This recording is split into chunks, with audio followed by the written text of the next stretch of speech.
Okay, so hello everyone. We have Dr. Vaishnav who matched this year in internal medicine. So congratulations on matching, Dr. Vaishnav. Could you share which Yeah, thank you specialty? so much. Thank you for having me. Thank you. It's a pleasure to have you here. So could you please share which specialty you matched into and why you chose it? So I'm mastered into internal medicine. So again, ever since I started my med school, the physiology, pathophysiology of how everything works really captivated me. And like when I reached my clinical years, I felt internal medicine was the obvious choice to make. Just the holistic approach to patient care and the fact that it has limitless career opportunities ahead. Like you can literally go into any subspecialty like cardiology, gastroenterology, rheumatology, you name it, right? So that is one thing which I decided like internal medicine could be a best good fit for me. So yeah, happy that I matched there, and I'm happy to say that I matched into Centinela Hospital. It's actually in California. Oh, great, great. And I'm happy that you matched into your desirable specialty. So, how long did you prepare for the USMLE exams? And what was your study strategy? So I started my preparation for first year. Like I obviously started in Ukraine. Like it's a 6 year syllabus there. So I started in like first year. So obviously like managing with medical school was a challenge. But obviously like when you try hard, it is definitely possible. So I did try to like get my exams like step one at least done by my third year. So that was the goal. So yeah, I was preparing side by side with my exams, and like when I read a certain lecture in my med school, I used to like write down like what is in that in my first aid textbook. So that I tried to like use first aid side by side with my medical school syllabus. So after a while, again, obviously started doing U World. So the knowledge gap was there. I started like at 30%, 40%, and yeah, like obviously I caught up with that like slowly, but it was definitely a challenge. So yeah, like that strategy will be to just do as many questions as possible, because after a while you get accustomed to what they try to ask. Like when I see an old building, I suddenly think of lead toxicity. Like that kind of a question pattern recognition, you will start thinking like what is required in that particular question. So yeah, like the more questions the better. So for step two, at least I did around like 8,000, 10,000 questions if I can recollect. So yeah, the more questions the better. So that will be the one way to put it. I totally agree with you. I was also in third year when I was preparing for step one. Actually, I started from day one, but I appeared after my third year. So once the basics are over, then you can give step Basic two. sciences, yeah. Yeah. So at that time, I also used to do the same thing. I used to read from for whatever thing was going on in my med school. So this is a very common question that students ask, that how to manage with the med school. So that's the real thing. That's the real mantra for managing med school and your preparation and the questions as well. Indeed, you have to do a lot of questions and the revision with Anki or even the active learning, like doing more questions. That's the Question. Yeah, active learning. That's a that's good word to put it, because like no matter how many videos you watch, it's again passive at the end of the day, and you will forget like after a couple of days. So exactly yeah, question solving is the only way to crack the exam, unfortunately. exactly. Okay. So, what was the most challenging part of your journey, and how did you overcome them? Because you told that you are from Ukraine.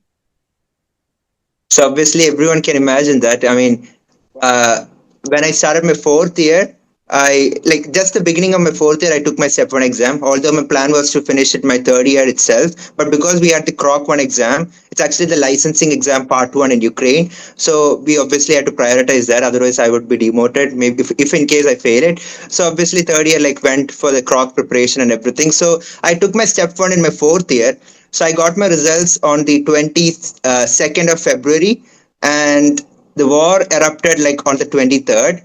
So it was like one day after the results came in after step one. So yeah, it is pretty obvious. The war was certainly the most challenging part of my whole journey. And yeah, the comments which I got, or like the response which I got from the public in general at that time was really frightening, scared, like scary. Like people were demotivating you to that extent, and like uh, they were feeling empathetic, sympathetic. You can like literally give any adjective you want. So like when you are faced with that situation in your medical school years, it is definitely not easy. So yeah, obviously I'm grateful to the Indian government that they initiated the Mission Ganga mission. Like I was in the war zone for like 2 weeks, and I wouldn't imagine like if I will match like 2 years later. So yeah, it is a beautiful story. I think it is like a movie, and I think the climax was good. So yeah, I mean I don't know how to describe it. Yeah.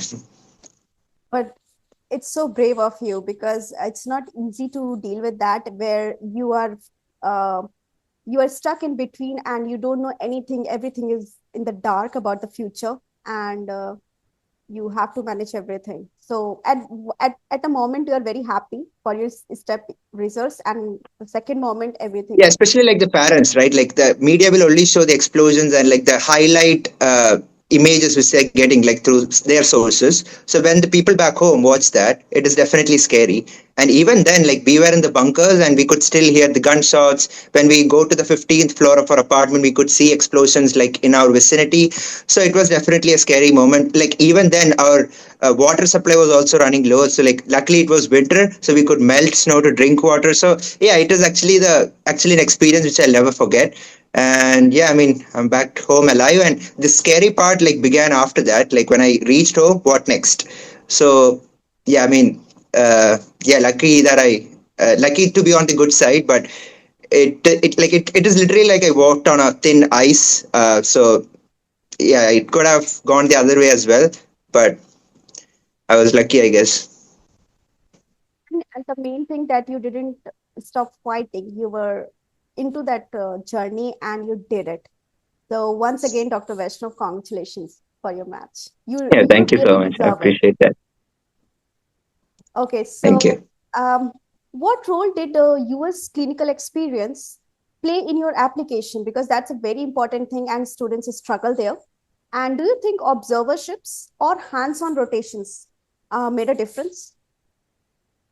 So I obviously like I talked till my fourth year, so maybe I'll continue from there. Like that could be an answer to this question. So after I came back from Ukraine, the next question was where to go next. So many of my friends took transfer to countries like Georgia, Moldova, Russia, like all the post-Soviet countries because the curriculum was very similar, right? Like similar to Ukraine. So it was easy to get a transfer to those colleges.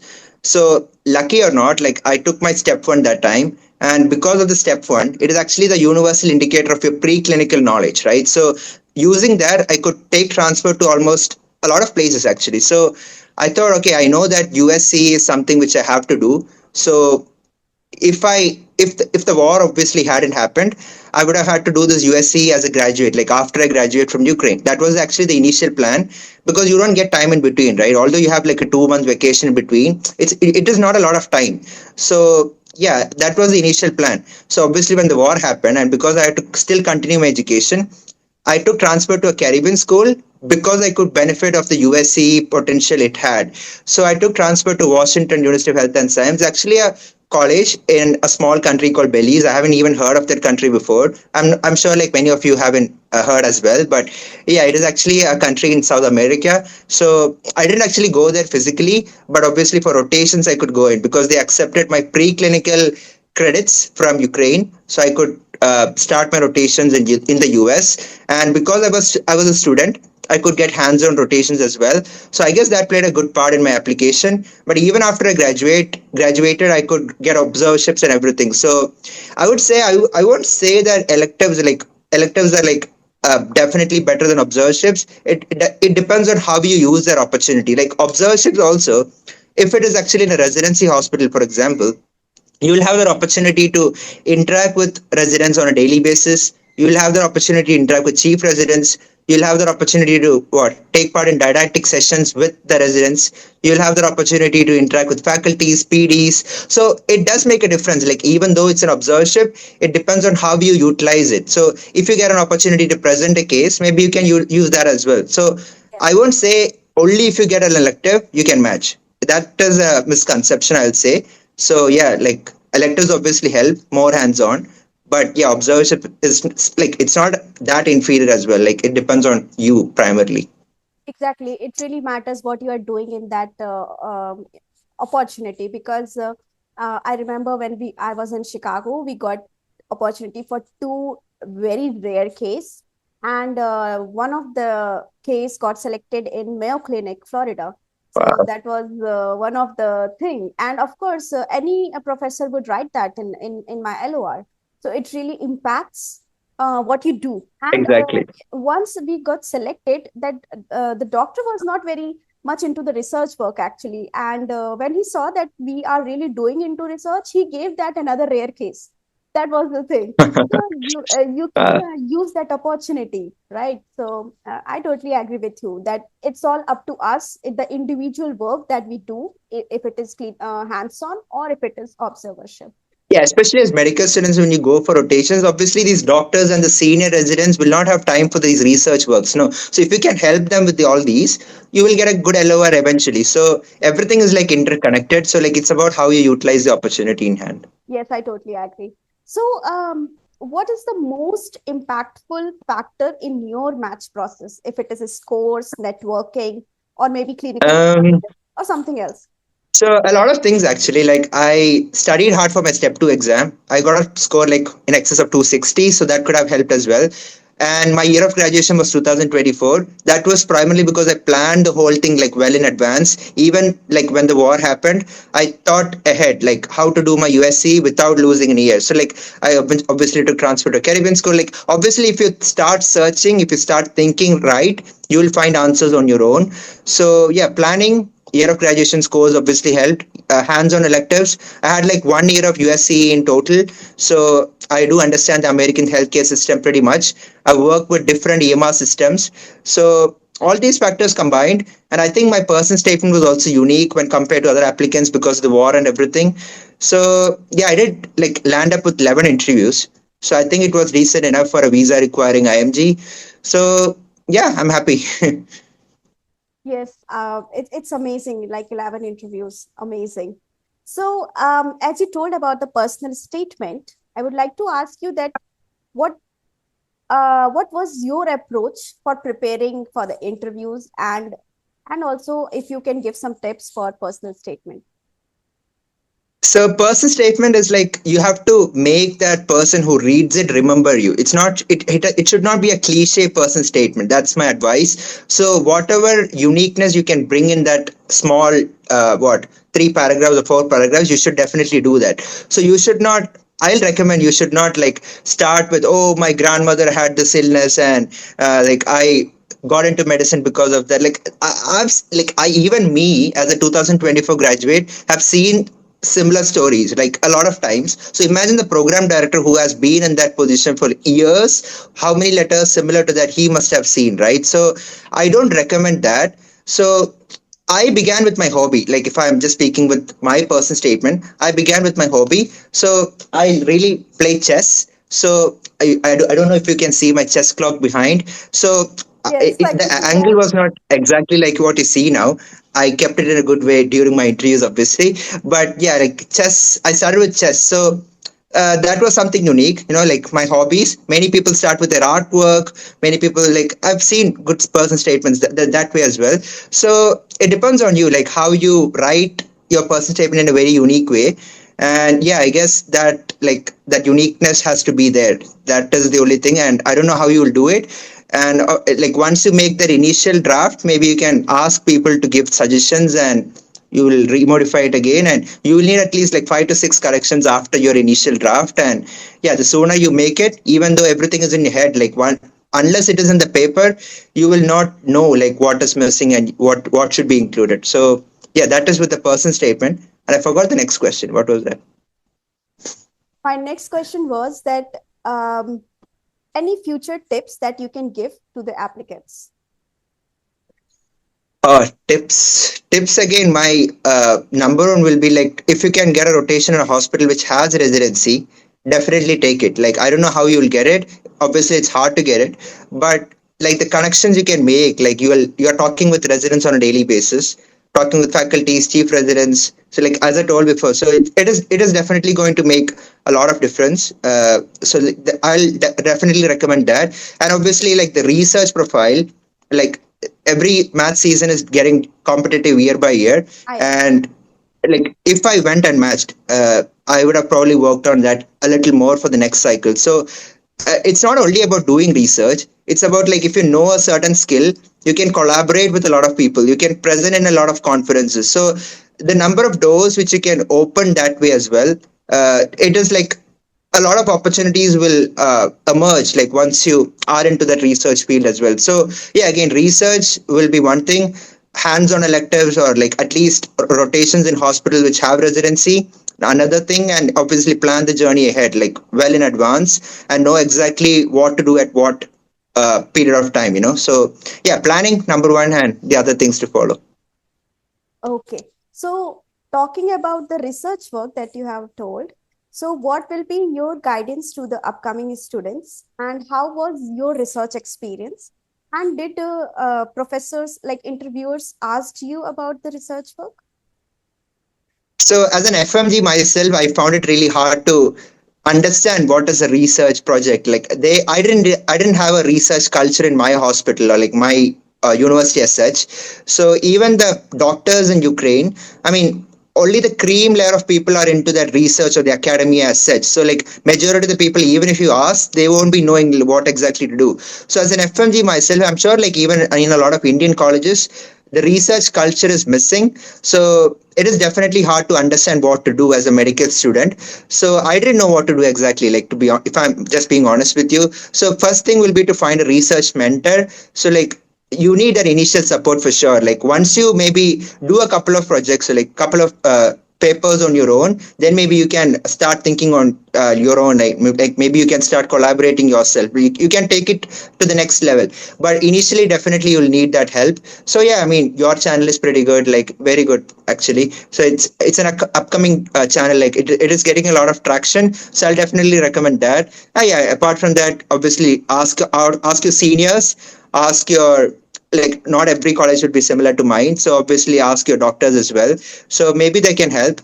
And yeah, like that is how you can get started. And yeah, like if I'm speaking from my CV, I just had like two systemic reviews and one case report. It is like subpar when compared to the mean.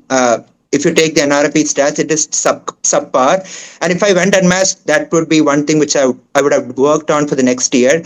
So yeah, I mean, yeah, like I definitely lacked in the research aspect, but yeah, I was pretty strong in the other aspects. So it is about maintaining that holistic, good CV. Like you have to try to create that sort of a CV for yourself. So yeah, like if you lack in one, definitely improve on the other. But yeah, like as far as research is concerned, I was certainly subpar. I really agree with you. The point is that it's not the quantity, it's about the quality of the research. Quality. It's very important thing. I always teach my students that it's not the quantity, it's the quality, the way you are selecting a research topic that makes an impact. And how you think that in the interview it can help in the research part?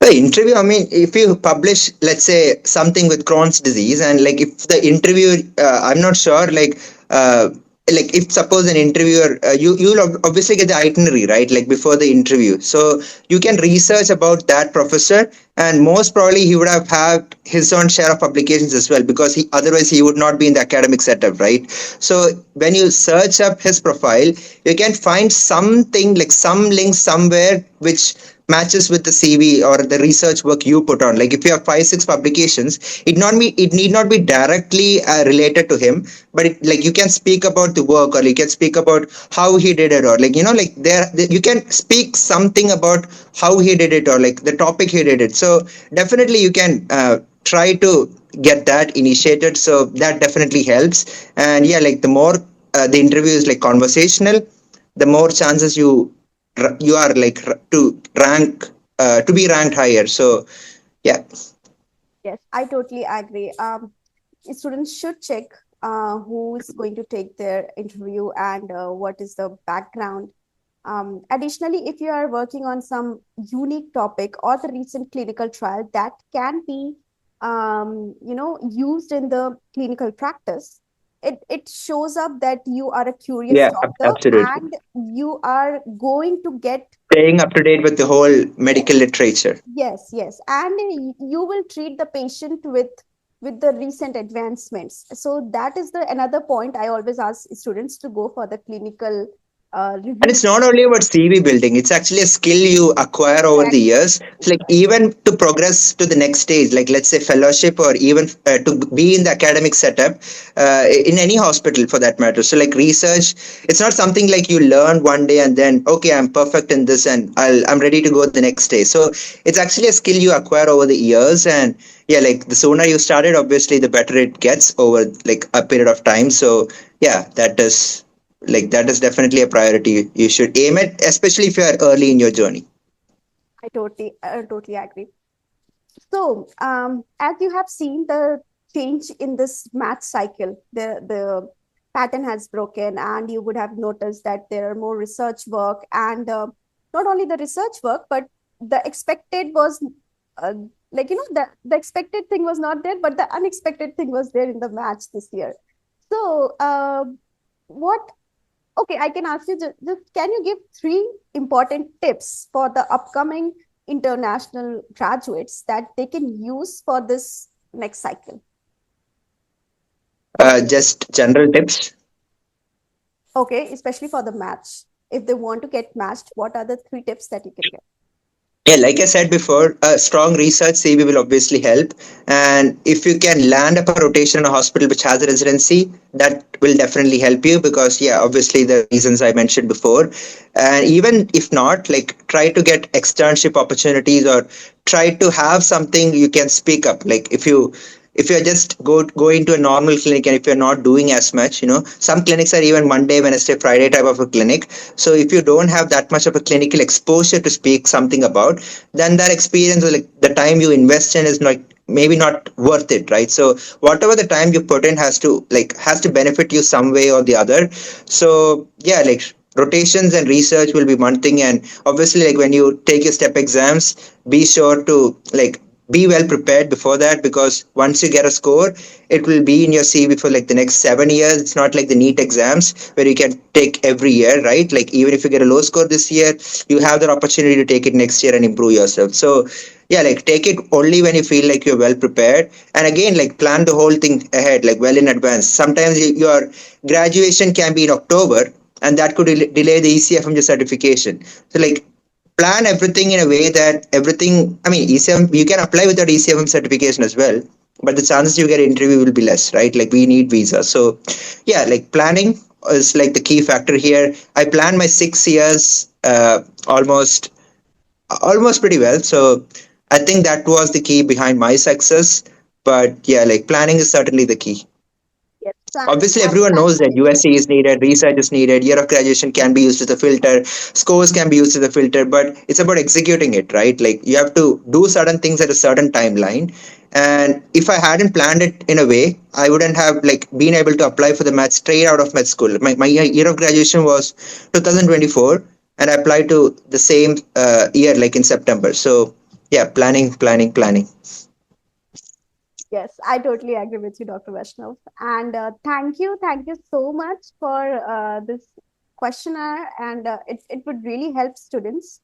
And we will try to help as much as the students possible.